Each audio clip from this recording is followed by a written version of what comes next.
Fala pessoal, tá começando mais um Resenha Política aqui no Portal Tucumã nessa sexta-feira santa, dia 18 de abril. Aqui comigo tá ele, que tem 28 anos, é o vereador mais novo dessa legislatura, tá aqui comigo, que ele também é empresário, tá aqui comigo Eurico Tavares. Muito bom dia, Eurico, como é que você tá? Muito obrigado pelo convite, para mim é um prazer enorme aqui estar conversando, falando um pouco dos meus projetos, falar um pouco da minha vida.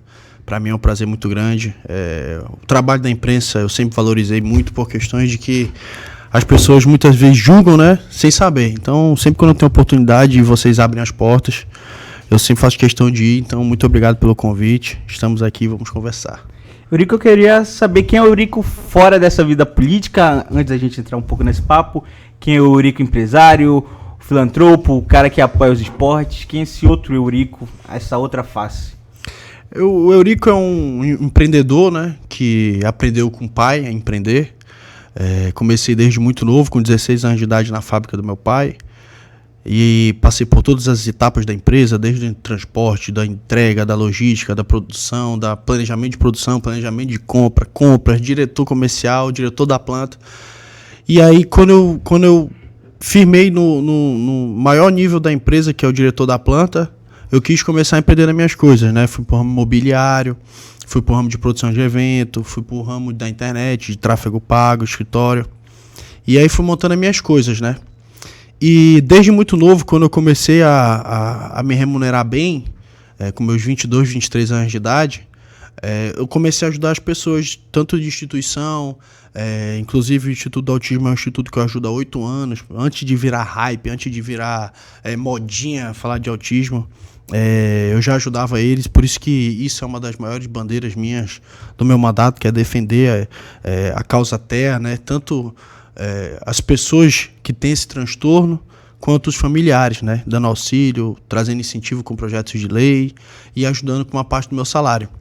E esse trabalho de filantropia, de ajudar, de querer sempre poder contribuir financeiramente com as pessoas que não têm tanta condição, que é a maioria hoje na população de Manaus, foi me galgando de pouquinho em pouquinho para a política. Muitas pessoas falam, meu filho, que tu é doido. Por que tu entrou na política? Tu não tem necessidade, tu não precisa. Mas foi numa das ações, porque eu tinha um instituto que eu apoiava, que eu doava 300 sopas por dia. Eu tive que dar uma parada na época da eleição por questão de poder aquisitivo, abuso de poder econômico e tudo mais. Mas 3 anos atrás, numa das ações de sopa, eu vi uma criança de 10 anos pesando 10 quilos no colo da mãe pedindo sopa. Na verdade, era a mãe pedindo sopa porque a criança não conseguia pedir. E aquilo ficou na minha cabeça. Pô, eu não tenho condições financeiras de ajudar todo mundo de Manaus. Tá muito longe disso. Tem uma máquina pública aí que com bilhões que já ainda fica difícil. Então, assim, bicho, eu vou ter que entrar na política para poder fazer a diferença. E aí, 3 anos para cá, eu vim começando a estudar política. Hoje eu faço faculdade de gestão pública e estou estudando cada vez mais para poder conseguir, através do meu mandato, algumas benfeitorias que eu não ia conseguir do meu bolso. Então a gente quis migrar, não sair do privado, até porque eu não tenho, como vocês sabem, eu dou todo o meu salário, então eu tive que manter o meu negócio porque eu nunca vou querer sobreviver e pagar minhas contas através de dinheiro público ou de política. Meu intuito não foi esse. Então foi com isso que me deu vontade de entrar na política. Aí entrei na política, graças a Deus. Lógico que ser vereador, tu não consegue resolver uma coisa do dia para noite. Você pode indicar uma solução. Você não é o executivo que pega e faz. Mas a gente pode usar a tribuna para expressar o que a gente quer. Tanto tribuna popular, como eu levei um instituto do autismo lá para poder falar tudo as necessidades dele. Então a gente usa do mandato para poder fazer essas melhorias através da força mesmo de um vereador, entendeu? Então o Eurico é esse, empresário, empreendedor, mas que também gosta da política porque vê que é a única forma realmente de tentar ajudar uma cidade toda. Agora que você trouxe um pouco esse assunto, já falou um pouco sobre a política, sobre o seu trabalho, eu queria saber como é que chegou, né, esse convite de entrar na vida política, porque normalmente é assim, você é da minha geração, você tem uma idade similar à minha, mas como é que alguém chegou e falou, pô, Eurico, bora concorrer, sei lá, para deputado, bora concorrer para vereador, como é que surgiu esse primeiro convite? Se eu te falar que eu que quis e todo mundo não queria que eu entrasse. Todo mundo, meu pai, por exemplo, ficou... Quando eu comecei o projeto político mesmo, eu acho que ele demorou uns 2 meses para aceitar. Porque a gente sabe da imagem de um político para a população, não é uma imagem bacana. a gente tem as coisas e que a partir do momento que a gente virar político, podem apontar o dedo e dizer que foi roubado. Então a gente tinha muito esse medo. Todo mundo, todos meus amigos empresários, todos, nenhum me aconselhou a entrar na política. Nenhum. Todo mundo falou, cara, não entra nisso, tu não precisa. Política é só pra quem precisa. A gente vê, por exemplo, eu conheço várias pessoas que são ex-vereadores, ex-deputados, que hoje são empresários, e eles não pensam de jeito nenhum em voltar pra política. Porque a política, como eu digo pros meus amigos, né? Você não tem que ter estômago, né? Você tem que ser muito frio, a mídia bate muito, as pessoas te julgam sem conhecer, então tudo que você tem, as pessoas acham que é fruto de roubo. Eu até entendo a população, porque realmente acontece muito escândalo e a população fica assim meio receosa. Eu não fico triste, não julgo nem nada, eu até entendo. Mas tem essa questão, vou passar por tudo isso, eu passo de vez em quando por isso. Mas faz parte do jogo, se eu realmente quiser fazer a mudança, eu vou ter que enfrentar essas barreiras. E eu enfrento muito bem, eu não vejo problema com relação a isso. Eu acho que até quem é influencer hoje é muito julgado, não é nem tanto só político. E a gente tem que ser frio. Se a gente que tem um objetivo meu, que é o meu, não é nem um objetivo meu, se a gente tem um propósito, que é servir a população, a gente tem que passar por essas barreiras. E eu passo tranquilamente, pra mim não tem problema. Eu podendo fazer, eu podendo cumprir, tanto com o que tá na minha cabeça, quanto com o que eu prometi na campanha, pra mim pode falar o que for, fazer o que for, pra mim não me preocupa, entendeu? Então a questão quem me chamou, quem me convidou, não teve isso aí não. Tanto que na minha campanha, eu fiz a minha campanha totalmente sozinho, zero político no meio, não levantei bandeira pra ninguém. Meu primeiro turno, vereador só tem um turno, né? A minha campanha foi completamente carreira solo, não tinha prefeito comigo, não tinha outros vereadores, não tinha deputado, não tinha nada, eu fiz sozinho. E graças a Deus deu certo, com a força de Deus, com o acreditar da população, a gente conseguiu atingir um bom resultado e entrar nesse pleito aí. A gente já tá no final, no meio pro final de abril. Queria saber o que você sente de diferença, assim. Você é um vereador de primeiro mandato.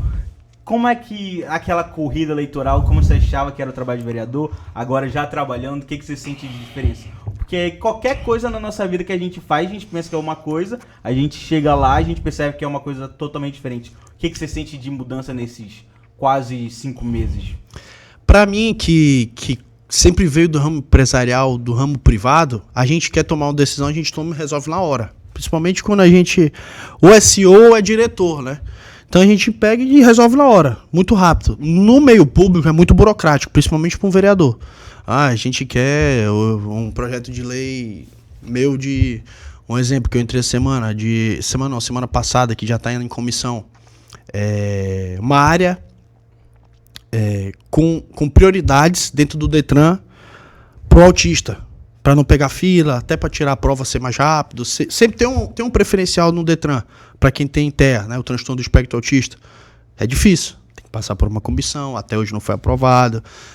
Tem vários projetos na frente. É um projeto meu que eu tenho vontade de resolver no outro dia, demora 1, 2, 3 meses. Então eu tenho que esperar esse tempo, esperar a burocracia que tem dentro da política. E é isso um pouco do meu estranhamento do sair do privado, assim, do público, esse negócio um pouco engessado. Porque, como eu falei, a gente não é do executivo, a gente é do legislativo. Não, o privado, por exemplo, tem uma conta para pagar, sei lá, servidor, provedor, qualquer coisa, chega lá, coloca o dinheiro, paga, sei lá, como eu posso falar, o servidor, o provedor, qualquer coisa, você está resolvido. Você consegue, aí como vereador não, querendo ou não, você tem que, como você falou, passar numa comissão, falar com as pessoas da bancada, tem que ter o número de vereadores. É aquilo, você meio que, não é que perde o poder na mão, você tem o poder, querendo ou não, seu cargo, mas você enfrenta uma dificuldade que pra você não está acostumado a ter essa dificuldade. Por exemplo, na empresa, eu tenho uma máquina lá que roda, eu mexo com embalagem, roda 250 metros por segundo. Eu tô achando fraca a produção, eu pego no outro dia lá, se eu não tiver o dinheiro entre o financiamento, boto mais de 400 metros por segundo. Acabou, resolvi. Na política não, se eu não acho que isso tá legal, vai demorar 6 meses, 1 ano para poder, se der certo, concretizar a mudança que eu acho que é necessária para a população. Na realidade, né? Porque, por exemplo, você pode aprovar uma lei, mas quanto tempo essa lei vai entrar em vigor? Isso que eu digo, não é do dia pra noite. Tem que ter paciência, tem que esperar. É muito, muito diferente do ramo privado, que o cara pega e resolve do dia pra noite. Lá não, tem que esperar 1, 2, 3, dependendo da situação, 1 ano, 2 anos. Então, essa a minha estranheza. Mas pra mim não tem problema, eu já entendi do jogo, eu já sei que realmente tem esse tempo. E pra mim, eu acho que a pessoa, quando começa a ter experiências de vida e conseguir ter mais sabedoria, ela começa a administrar o tempo e não esquenta muita cabeça com isso. A gente estava conversando um pouco de esporte. É uma das suas bandeiras também. Eu queria saber como é que você está vendo, você já apoia projetos sociais no esporte, mas queria saber também como é que está agora dentro disso. Você pretende destinar emendas parlamentares para o projeto de esporte? Porque eu sempre falo que Manaus, por exemplo, eu acho que quase todo garoto adora futebol, mas Manaus não é uma cidade que a gente vai ter um bom boleiro. Eu sempre brinco que Manaus é a capital mundial do jiu-jitsu. A gente vai ver, sei lá, tem o Mika Galvão, a gente tem o José Aldo, que começou no jiu-jitsu, mas agora é um lutador de UFC Muay Thai. Como é que você enxerga também esses outros projetos, sem ser o futebol, mas as lutas? Tanto o futebol quanto o jiu-jitsu, ele tem muito aquela questão de trazer a disciplina, né, pro aluno. A disciplina, sem entrar em consideração a saúde, que melhora muito. Hoje, infelizmente, a maioria dos jovens, quando acorda e sai de casa para comprar o pão, eles vê na esquina uma pessoa vendendo droga. Aí esse rapaz que está vendendo droga com 15, 16 anos de idade, com 17 anos de idade, já chega numa moto 1000. Aí daqui a pouco ele tá num Bravozinho rebaixado, daqui a pouco ele tá no Jetta, daqui a pouco tá numa BM. E isso começa a chamar a atenção dessa molecada que não tem o que fazer, por exemplo, a tarde toda. Sai da escola, quando estuda, sai da escola, a tarde toda não tem o que fazer, aí fica na rua vendo aqueles caras e conversa e vai, aí começa a explicar o negócio. O rapaz fica com luz, não vê uma luz no fim do túnel que desperte ele de ser um empreendedor, ser alguma coisa. Rápido, né? Aí o cara começa a querer ir, aí faz, quando vê, já entrou no crime. Então o esporte, ele ocupa a cabeça da pessoa, tanto com disciplina, quanto com saúde, quanto a questão vamos supor que eu já sou uma faixa branca, ou faixa azul, ou faixa marrom, ou faixa roxa, e eu já tenho uma competição sábado. A pessoa vai se focar, vai passar a semana toda focada, se alimentando bem, não vai estar na rua, não vai sair, não vai encher a cara, não vai usar droga, não vai vender droga. Então, assim, o esporte pra mim não é só tá ali, bater bola, não é o jiu-jitsu só tá rolando. Pra mim o esporte tem um negócio todo por trás, que blinda os nossos jovens, traz uma experiência de vida para os nossos jovens, diferente desses jovens que ficam jogados por aí dentro da comunidade, que realmente é revoltante. Não tem muito auxílio para microempreendedor, a pessoa não consegue entrar com facilidade numa faculdade. Eu sei que é muito difícil, é tentador esse mundo do crime para quem não tem a luz no fim do túnel. Então eu acho que o esporte salva essas vidas, evita com que esses jovens entrem para esse meio e vá pelo meio do bem, não pelo meio do mal. Então é isso a minha vontade de sempre estar incentivando. Eu vou destinar minhas emendas para isso, para esporte e para saúde, é meu foco, tanto para remédio para autista, com base em canabidiol e etc., quanto para projetos sociais de futebol e de jiu-jitsu. Já estou formalizando, eu sei que só vou destinar no final do ano para o ano que vem, mas já estou definindo o que eu vou fazer, quanto eu vou fazer, quantos tatame, quantos kimono, quantas bolas, quantas chuteiras, quantos remédios. Então o meu foco vai ser esse. Mas agora, já que eu não tenho emenda esse ano, por isso que eu quis doar o meu salário, para começar já a movimentar com o meu próprio recurso, como cidadão, né? Não é como político, porque a partir do momento que você recebe um salário, o salário é teu, não tem nada a ver mais com política, então já é uma parte minha cidadã de querer ajudar através do meu salário, é um plus a mais. É como eu falei, como demora para as medidas do mandato serem feitas, eu já quero agir com o meu salário. Eu queria falar um pouco desse assunto do salário, porque eu vi quando você ganhou, você foi eleito, foi um assunto que eu vi muita gente lhe atacando por causa, falando que você vai aceitar o salário ou não. Você não acha que é imoral receber esse salário? Aí é aquilo, é a atribuição do trabalho. Tudo bem, ok. Aí você decidiu doar, mas por que você acha que a mídia, as pessoas lhe criticaram por receber um salário, sendo que seria o fruto do seu trabalho? E para que instituições atualmente você está doando? Porque eu lembro que você ia doar metade para uma instituição base no TEA e eu não lembro a outra agora. Com relação ao salário, eu acho que todo mundo que trabalha tem que ser remunerado. Eu não sou anti-salário, eu não acho que um vereador não deva receber salário. Eu acho que, querendo ou não, são 41 pessoas que lutam por 2 milhões de vidas. Lógico que tem os que trabalham menos, outros que trabalham mais, isso não vai entrar na pauta agora. Cada um tem sua forma de trabalhar, cada um tem sua estratégia de trabalhar. Mas assim, eu acho que tem que receber o salário, óbvio, que como é que tu vai destinar o teu tempo todinho num negócio que no final do mês tu não vai se remunerar. Eu acho que deve sim receber o salário. Só que no meu caso, por querer ter ações rápidas e, graças a Deus, não precisar da política para pagar minhas contas, eu preferi doar. Não que seja errado que não doe, não tem nada a ver. Isso aí, pra mim, não tem nada a ver. Isso é uma questão minha, como cidadão, nem como político.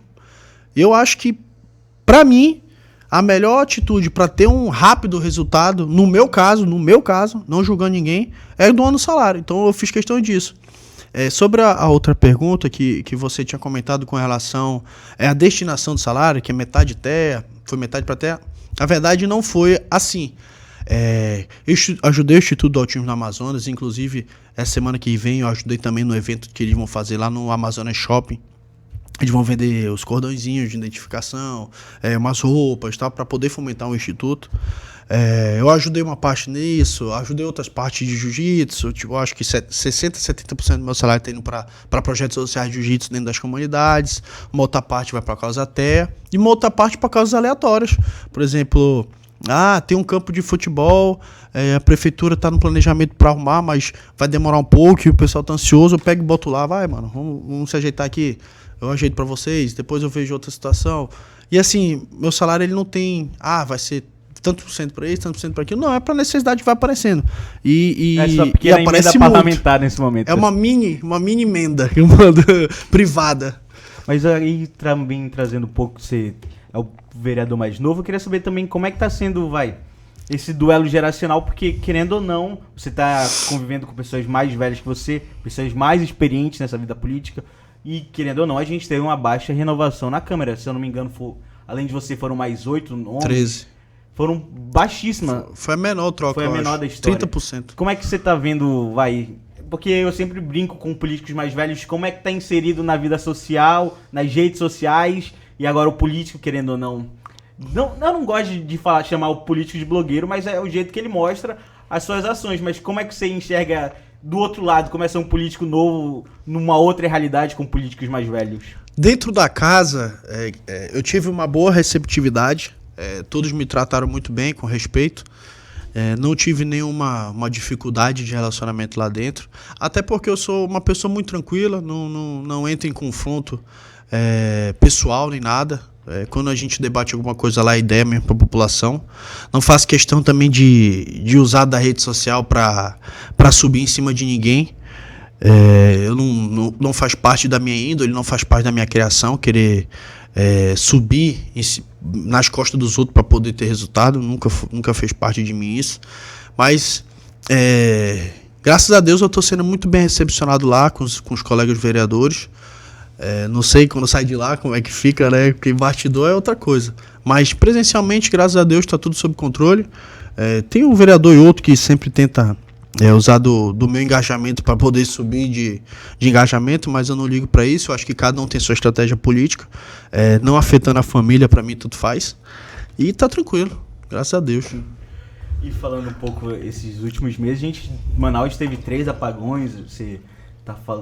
Além de você também, por exemplo, presidente da Alian, tá comentando sobre a falta de energia em Mini-Coreia, você tá falando aqui sobre Manaus.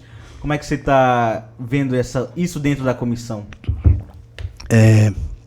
Tá uma situação de calamidade, né? A Amazonas Energia, ela tá deixando de desejar muito no seu serviço, tá prejudicando muito a população amazonense. E eu já pedi representantes, já pedi representante de lá, diretor-presidente, já pedi explicação. Estou fazendo de tudo, uso as redes sociais, uso a tribuna. E eu não consigo ter uma resposta de quando vai melhorar, como vai melhorar. Então estou tendo essa dificuldade. Eu insisto, entrei nas redes sociais para poder trazer todas as demandas de todo mundo. Eu acho que a gente está falando de rede social, eu estou conseguindo usar bem a rede social para poder entender de fato a dor da população.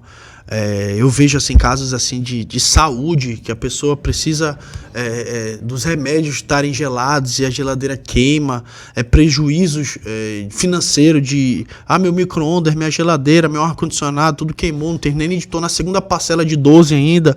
Eu vejo muitos comentários desses. Que mais? Aparelhos de respiração, que inclusive, eu acho que foi ontem, Eu vi uma postagem de uma moça, inclusive até reagi, eu acho que a postagem entre hoje e amanhã, uma situação muito complicada do seu filho, se não me engano o Nicolas, que está passando por uma situação muito delicada, muito difícil, porque não tem como respirar por causa da energia. Tu já pensou que nível que chegou o negócio? E isso está me incomodando muito. Eu sou vice-presidente da Comissão da Defesa do Consumidor dentro da Câmara, e eu sempre tento trazer essa pauta do consumidor. Eu vejo um sofrimento muito grande hoje para quem realmente está em áreas periféricas da cidade de Manaus, quando está no apagão. Isso é muito triste, porque a gente fica com medo de ser assaltado, não consegue fazer nada. Quem tem comércios que rodam à noite vai ter prejuízo, e é um prejuízo que às vezes a pessoa não consegue mais recuperar e quebra. Então tá chegando um momento assim que eu já estou começando já entrei com representatividade no Ministério Público, pedindo esclarecimentos, pedindo explicação, pedindo uma solução. Não tive resposta. Entrei ontem nas redes sociais querendo saber todas as demandas de todo mundo para ver se eu consigo agrupar o máximo de denúncias possível para poderem me dar uma moral e dizer: Eurico, a gente vai fazer isso, vai fazer aquilo. Eu só quero uma explicação. Eu só quero bicho, a gente vai fazer isso. A gente vai tentar resolver dessa forma. É só isso que eu quero. E hoje eu não tenho. Então, assim, por que o Eurico bate tanto na Amazonas de Energia? Por que o Eurico quer tanto? Porque não tem explicação. É aquele negócio, água mole e pedra dura, mano. Uma hora vai furar. Eu tô tentando furar e descobrir qual é a solução desse negócio. Se vão fazer, se não vão fazer. Porque eu sou cobrado nas redes sociais. Você disse de políticos, né, que usam da rede social, blogueiro, né, e tal. Mas quanto maior o engajamento, mais tu recebe reclamação. E eu sou cobrado. Eu dou satisfação para 8.118 pessoas, para mais de 2 milhões de pessoas que não votaram, e para as pessoas que ficam todo dia aqui na minha rede social pedindo apoio, pedindo ajuda, pedindo uma solução. Querendo ou não, por exemplo, as redes sociais, aí trazendo um pouco da nossa geração, é a forma mais rápida de contato que a gente tem, por exemplo. No mundo pré-redes sociais, por exemplo, alguém, sei lá, como você está falando, essa situação que as pessoas mandam o vídeo para vocês. Ela, por exemplo, antigamente ela ia ter que ir lá no plenário e falar: pô, Eurico, aconteceu isso lá na minha casa. Aí aquilo, 50 pessoas, o que 50 mensagens, algo que, sei lá, chega em 1 hora, você não consegue atender 50 pessoas num dia na tribuna, na CMM. Então é isso, né? Muito que a gente brinca muito de tipo, vereador, deputado, sei lá, presidente, tá muito blogueirinho, mas querendo ou não, é o jeito mais rápido que a gente tem de contato hoje em dia com pessoas que não estão na nossa realidade. Como é que você vê isso daí? Tem pessoas que não têm condições de se transportar para a Câmara para conversar contigo lá no gabinete. De esperar também.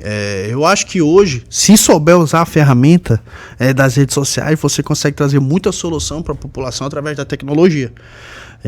Você conseguindo estudar bastante as redes sociais, estudando como mexer com o sistema para poder saber quais são os problemas de fato da população através de um tráfego pago, através de uma mensagem enviada por disparo, tu consegue facilitar muito a tua vida. Até porque se tu, bora lá, vamos tirar a tarde todinha aqui e vamos mandar lá no São José 2, o dia todo, tu não vai conseguir falar com todo mundo. Mas se tu usar a rede social lá naquele lugar, tu consegue falar com todo mundo. Então, assim, a gente sabendo usar essa ferramenta, a gente consegue ir muito longe. Eu não tô julgando nenhum vereador, não tô julgando nenhum político, não tô julgando ninguém. Cada um tem sua forma de trabalhar, mas tem gente que é do campo, tem gente que é das redes sociais, tem gente que é do campo das redes sociais. E eu tô nessa pegada de campo e rede social, que é para poder acelerar o máximo possível as melhorias que tem que ser feitas na cidade de Manaus. Falando sobre melhorias, né? Eu quero falar um pouco de problemas. Eu queria saber quais os principais problemas que você enxerga na nossa cidade, por exemplo. A gente acaba de sair de uma greve dos rodoviários, a gente teve, querendo ou não, no começo do ano, alagamentos na cidade, a gente também vai ter mais problemas, sei lá, saúde, Mas quais os 5 principais problemas que você enxerga na nossa cidade hoje, nesse ano de 2025? Infraestrutura, tanto de asfalto quanto de drenagem. Inclusive eu converso muito isso com o secretário da CEMINF, com o Renato. Mando muitas demandas para ele. Graças a Deus ele está conseguindo, de 100 demandas que eu mando para ele, ele consegue me ajeitar 60. Por isso que eu gosto de ter uma ligação com quem está no executivo, porque a gente consegue atender as coisas mais rápido. Asfalto, drenagem. Eu acho que tinha que aumentar o número de UBS, apesar de se a gente for comparar o mandato do Arthur com o do Davi, é uma diferença estratosférica, mas mesmo assim ainda tem que ter mais. Questões também de incentivo ao esporte. Eu acho que a Secretaria de Esporte deveria ter sim mais mais, vamos dizer assim, mais orçamento para poder fomentar isso, não tem. Inclusive, eu acho que é uma subsecretaria que tem de esporte, não é uma secretaria. Então, eu acho que isso deveria ser... Eu já converso isso com o prefeito. Ele tem uma vontade enorme de aumentar o orçamento dessa subsecretaria e transformá-la numa secretaria forte. Mas é questão de tempo. E também, que mais? É muita coisa, né? Tem a segurança também, a guarda municipal, acho que também deveria ter um pouquinho mais de auxílio, mais de investimento. Apesar de ter aumentado o investimento, um novo concurso, acredito sim. Se eu não me engano, foram 200 vagas. Foram 200 vagas, e é difícil ter esse concurso também. É uma questão que eu acho bacana do Davi, que ele fez esse concurso. Na última gestão não teve concurso nos últimos 4 anos. Então eu acho que isso é um lado positivo. Aí tem mais coisas aí, mas as 5 são essas pra mim. Falando um pouco de saúde, né? Você estava falando um pouco sobre TEA, sobre o UBS. Por exemplo, meu pai é enfermeiro da rede municipal.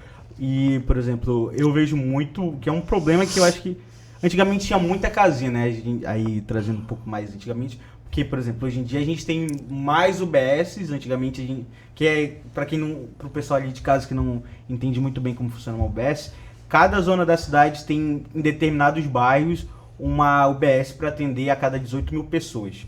A casinha, basicamente, ela ficava em... Por exemplo, um bairro tem 4 quarteirões, então meio que teria 2 casinhas para distribuir no meio disso. Como é que você enxerga esses projetos da nossa saúde pública? Porque, querendo ou não, eu lembro quando era criança, acompanhar meu pai na casinha que ele trabalhava na época, e hoje em dia a gente vê, sei lá, se na época tinha 50 casinhas, hoje se tiver 10 casinhas é muito. Eu acho que assim... Eu gosto da questão da unidade básica de saúde. Eu acho que atende mais pessoas de uma forma melhor. Teve um crescimento muito grande em 4 anos, pelo que eu estudei do mandato do Davi, do prefeito Davi. Mas assim, tem como fazer mais. Tem um planejamento, né? É muita coisa para fazer em Manaus, assim, não... É como eu disse, né? Não dá para fazer do dia para noite. Não dá para fazer muita coisa, mas... dos 4 para cá que eu digo, dá para fazer sim, dá para ter melhoria. Já conversei com ele sobre isso também, e ele falou para mim que tem um planejamento de aumento de números de UBS ainda esse ano. Ele, inclusive, ele tá reformando algumas. Ele quer passar de 100 UBS esse ano, e eu acho isso muito importante, tanto para a população que realmente aclama muito por isso, tanto de investimento de remédio quanto de unidades básicas. E a gente está nessa cobrança diariamente com ele, eu converso com ele, falo o que tem que fazer, especifico para ele algumas áreas que eu vejo que tem uma necessidade maior, que a UBS é muito longe, tem que pegar 5, 6 quilômetros, e às vezes é muito ruim o transporte. E aí ele está botando no planejamento, está me dando essa, vamos dizer assim, essa moral para poder botar no planejamento, e graças a Deus as coisas estão fluindo. Queria falar um pouco sobre 2026, né? Querendo ou não, você está no PSD, que é um partido, querendo ou não, que a gente pode ter um candidato para governo, que é o Omar. Eu queria saber como é a sua relação com o Omar, como é que você está enxergando 2026, porque querendo ou não, você é um vereador jovem, eu creio que o Omar enxergue você como uma liderança aqui na nossa cidade. Eu queria saber como é que a sua relação com ele, como é que você enxerga 2026 também.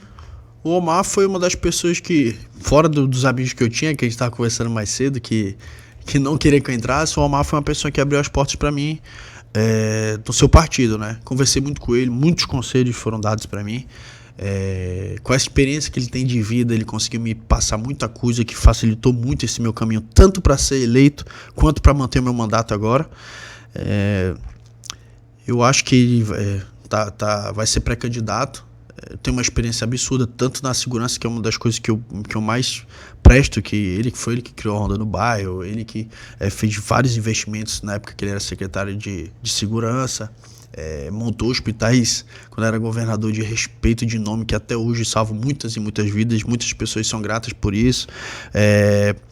Eu tenho um apoio muito grande no Instituto de Dependentes Químicos, no quilômetro 51, Manaus, Rio Preto, que é perto do que ele criou também para dependentes químicos. Eu acho que foi o único governador que parou e abriu esse negócio assim para tratar dessas pessoas que em situação de rua, de calamidade, e também em situações de dependência de drogas. Então, assim, eu tenho um respeito muito grande por ele com relação às coisas que ele já fez, né? Eu acredito que ele tem uma bagagem muito grande para poder sustentar um Estado. Se ele realmente for pré-candidato a governo, eu acho que seria uma boa uma boa atribuição para a população amazonense. Eu queria saber um pouco, já que a gente já está nessa parte mais ideológica assim, da conversa, queria saber como é que você se identifica. Eu não quero colocar aquele papo de direita e esquerda, mas eu queria saber qual campo político você se enxerga. Mais centro, centro-direita, centro-esquerda? Se eu for ver todas as medidas, tanto que foram tomadas no Bolsonaro e no Lula, o Lula pro Brasil eu não tô achando um bom mandato.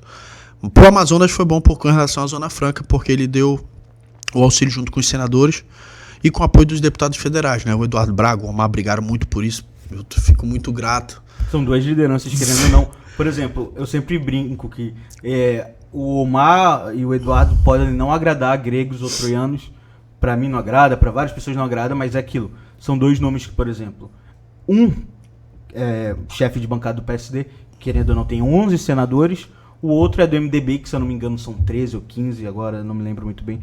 E querendo ou não, são articuladores políticos tratando assim, sem juízo de valores. Eu acho os dois sensacionais como articuladores políticos. E querendo ou não, como é que você enxerga? Você recebe muito conselho dos dois? Porque querendo ou não, você é próximo dos dois, conversa com os dois, mas você acha que, eles são um pouco que... Não poderoso chefão, mas eles são um pouco conselheiros pra você? Você escuta muito eles? Falando de Zona Franca, a gente não, mas as pessoas que não têm muito o entendimento empresarial, não tem muito entendimento dessas coisas, são CLT dentro da cidade de Manaus, não do distrito, não tem noção do que é a Zona Franca de Manaus pro estado do Amazonas. Assim, a Zona Franca, ela sustenta praticamente 500 mil famílias, diretas e diretamente. Assim, a Zona Franca de Manaus é tanto o pulmão da Amazônia, ela que salva a preservação, ela que mantém o orçamento do estado para poder trazer melhorias de sustentabilidade, e fora a criação de renda para as pessoas daqui do nosso estado. Essa defesa do senador Omar Aziz e o senador Eduardo Braga salvou a pele dos amazonenses. Isso é uma situação que só quem é mesmo de fato ali dentro, que trabalha no distrito, ou que investe, empreende no distrito e que precisa dos incentivos fiscais para poder competir com o Brasil todo, porque a gente perde muito na questão logística e de preço, tanto de frete quanto de valor de frete e tempo de frete. Então assim, a gente conseguiu se manter vivo. Isso para mim é muito importante durante anos. Então são atitudes que tem que ter uma pessoa de pulso firme e de coragem para resolver isso. E o Omar Aziz tem muito isso. Ele tem a coragem, ele tem o pulso firme. Ele vai para cima, ele enfrenta, ele peita o problema. E isso conseguiu trazer a nossa paz de poder trazer renda para milhares de amazonenses que necessitam da Zona Franca de Manaus, necessitam dos incentivos da Zona Franca. Então, assim, isso é uma atitude muito bacana.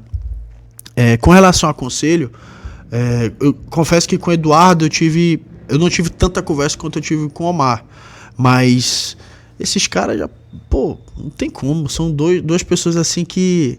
São dois políticos que realmente eles já passaram por todos os bastidores, já conversaram com tudo, já viram de tudo, já tem relacionamento com esse presidente, tem relacionamento com o Omar, por exemplo, tem um relacionamento bom com o presidente Lula.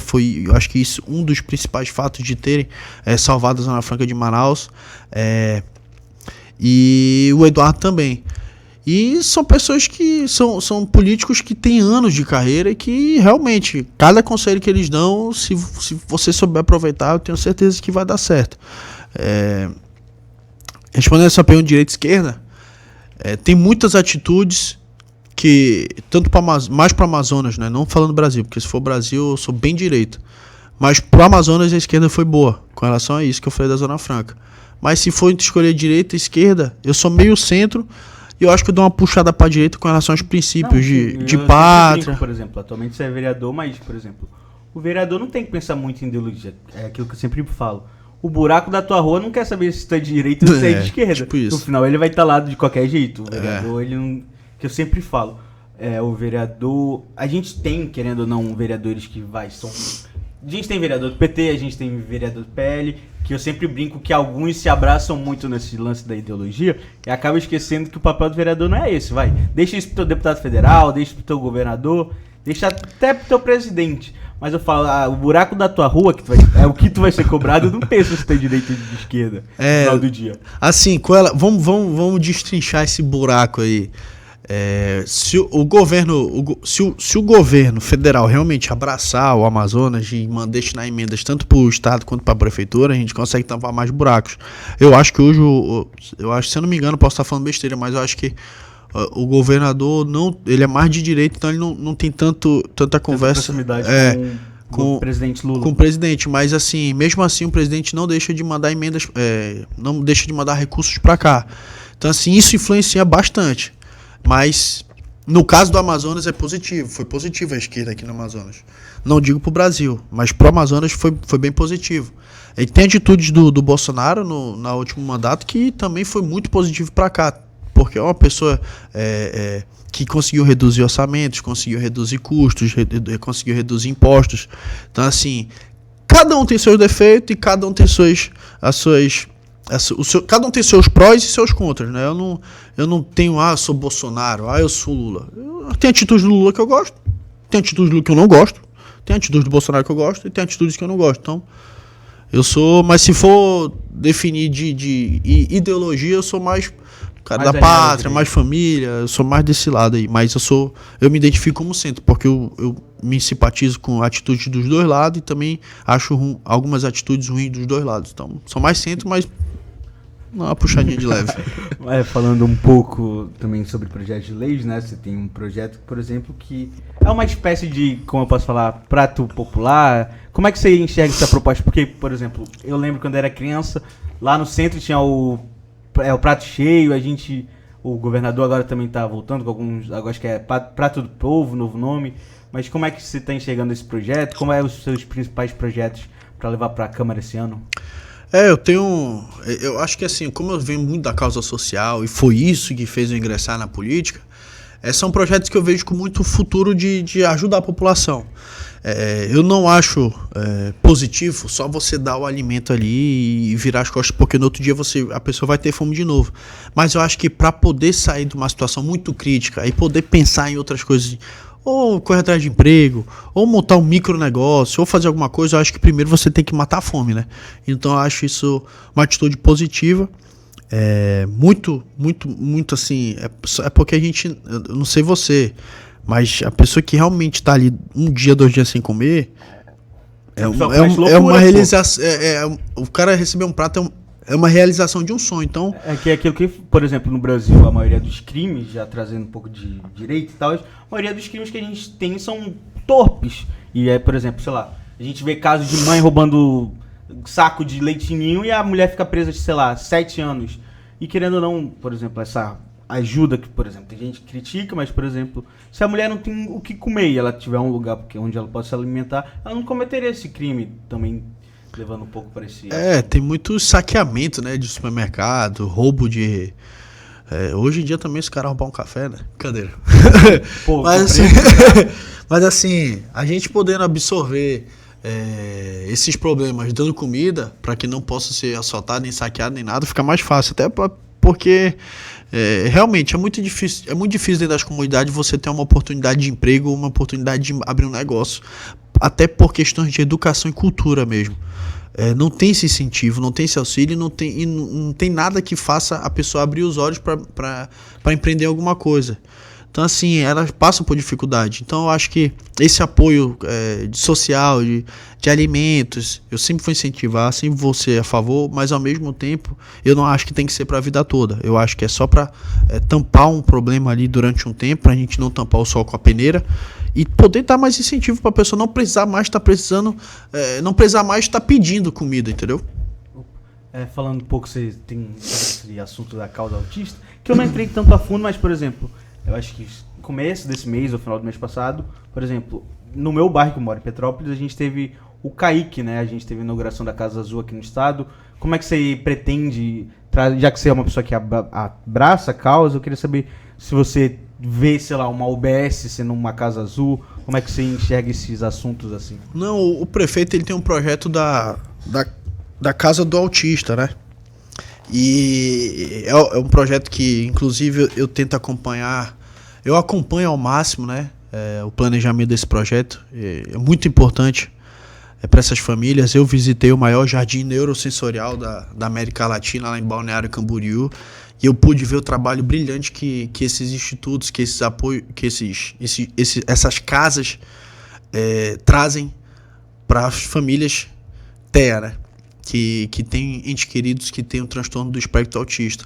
Então, assim, isso com certeza absoluta vai salvar milhares de pessoas e eu espero que isso saia o mais rápido possível. Eu tenho muitos projetos de lei voltados para essa causa. Eu acho que um exemplo, o selo do restaurante amigo, por exemplo.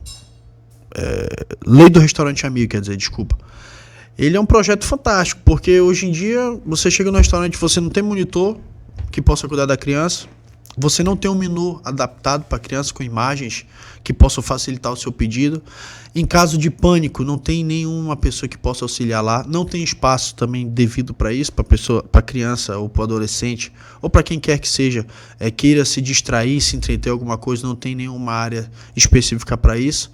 Eu acredito que, analisando pela causa da família, pela causa da pessoa que passa essa necessidade, que prefere muitas vezes pedir um iFood e comer na casa, eu acho que isso ia ajudar muito. E pensando na visão empresarial, o empresário que abrir um restaurante com o selo do restaurante amigo, imagina o tanto de cliente que ele vai ter, porque infelizmente... É bom pro comércio e também é uma inclusão também, né, querendo ou não? Tem um crescimento muito grande do transtorno no Brasil. Tá crescendo assim, devastador.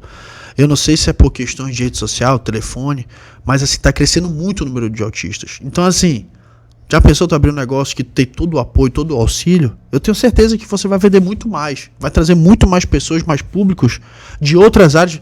Tem gente que vai vir de 50 km de distância para poder comer lá. Então, assim, analisando tanto para a família que precisa, quanto para o empresário, os dois ganham. Também um pouco sobre aquela assunto que eu tava falando sobre o autismo, né? Por exemplo, a gente fala muito sobre a inclusão, né? Aqui em Manaus, por exemplo, a gente inaugurou só agora a nossa primeira Casa Azul. E esses assuntos, como você estava falando da pauta da empresarial, falando um pouco sobre a inclusão. Por exemplo, eu sou de uma geração que, quando eu era criança, eu estudei crianças que eram autistas, mas que não era, como é que eu posso falar? Não era o assunto. Tipo, o pai tinha uma criança autista e normalmente não aceitava, demorava a aceitar. Não tinha um laudo, né? Não tinha um laudo na época. Por exemplo, eu lembro quando eu era criança, eu estudei no colégio adventista, tipo, a minha primeira infância, e uma criança que estudava comigo mais tarde foi diagnosticada e tudo mais, mas os pais não aceitavam, né? Porque, por exemplo, preconceito, isso há 20 anos atrás, por exemplo, ter um filho que era autista, para muito pai era um impacto, porque o pai não sabia o que era, não era, o primeiro contato que eu tive de saber o que é autismo, sei lá, 5 anos atrás eu fui descobrir o que é autismo. E, por exemplo, a gente tem um deputado federal que é autista, que luta sobre essa causa. A gente tem você também aqui na nossa cidade falando sobre essas causas. E, querendo ou não, é uma bandeira que vai crescendo aqui no nosso estado, né? E projetos de lei como esse do Restaurante Amigo, tudo mais, aí a gente fala, mas precisa dessa lei? Só um selo. Mas, por exemplo, esse selo vai representar para muitas pessoas que têm os filhos autistas, que, por exemplo, esse é um espaço que aí trazendo pro cachorro, né? É pet friendly. Muita gente que tem cachorro vai para aquele restaurante só porque ele pode ir com o cachorro dele. Então, por exemplo, é um lugar que é um espaço que é bom para as pessoas e tem um atendimento especializado para pessoas autistas, vai, querendo ou não, impulsionar o comércio, você contrata mais pessoas, você também vai ajudar o seu empreendimento, sei lá. Muito empresário, que eu sempre brinco até, o ramo alimentício, um restaurante, você não pode ser um restaurante igual por 10 anos, porque você vai vender a mesma coisa, a rotatividade acaba. Mas aí sobre esses assuntos, assim, eu queria saber sobre as comunidades, né? A gente fala muito da realidade de Manaus, que, por exemplo, eu sempre brinco que Manaus, pra mim, é Petrópolis até o centro. Passou um pouco do centro e já não conheço tanto Manaus. Você que é vereador, como é que você está enxergando essa outra Manaus que você possivelmente não tinha tanto conhecimento com essa realidade? Assim, muitas pessoas já acham que eu vim de berço de ouro, né? Mas meu pai é paranaense, minha mãe é rondoniense, eu também. Eu cheguei aqui com 8 meses de idade e a gente foi morar na Praça 14 no kitnet. Então, desde a minha época que eu lembro de alguns flashes de eu brincando no meu... Como é que é aquela cadeira de criança? Como é que é? É o andador, né? Andajá. Eu brincando no andajá ali naquelas ruas emburacadas da Praça 14, quando eu era criança. E vendo a evolução do trabalho do meu pai, a gente conseguindo crescer trabalhando. Meu pai saía de casa 4 horas da manhã e chegava meia-noite. Quando ele começou a empreender aqui em Manaus. Ele chegou em Manaus para ser funcionário do meu tio. Ele vendia formulário contínuo na época, porque antes não tinha nota fiscal, não tinha nada, era formulário contínuo. Ele ia de ônibus fazer entrega, até que ele conseguiu comprar um golzinho, aí foi crescendo. Então, eu venho crescendo nessa realidade. Graças a Deus, hoje, com muito trabalho, com muito esforço e com a mão de Deus, a gente tem boas condições financeiras. Eu tenho meus negócios, meus pais têm os deles, e a gente consegue pagar as contas em dia de uma forma tranquila. Hoje eu não preciso de salário de política, eu não preciso de dinheiro público para nada.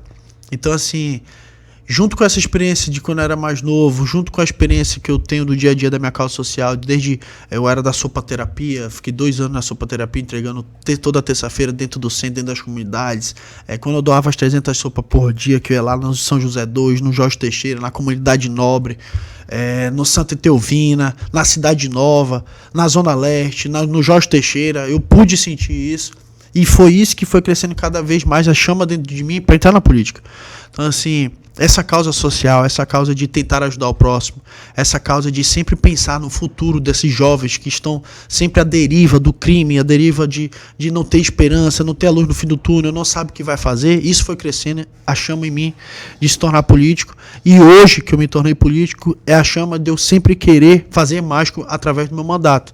Então, assim, essa causa de estar na rua, vendo as demandas, sentindo a população, abraçando, conversando, trocando experiências, experiências tanto de vida boas quanto ruins, isso vem crescendo tanto na minha maturidade, quanto na minha questão de saber administrar um problema, quanto na minha questão todo dia de estar ali na Câmara, chegar mais cedo, sentar com a equipe, trazer mais projeto, cobrar requerimento.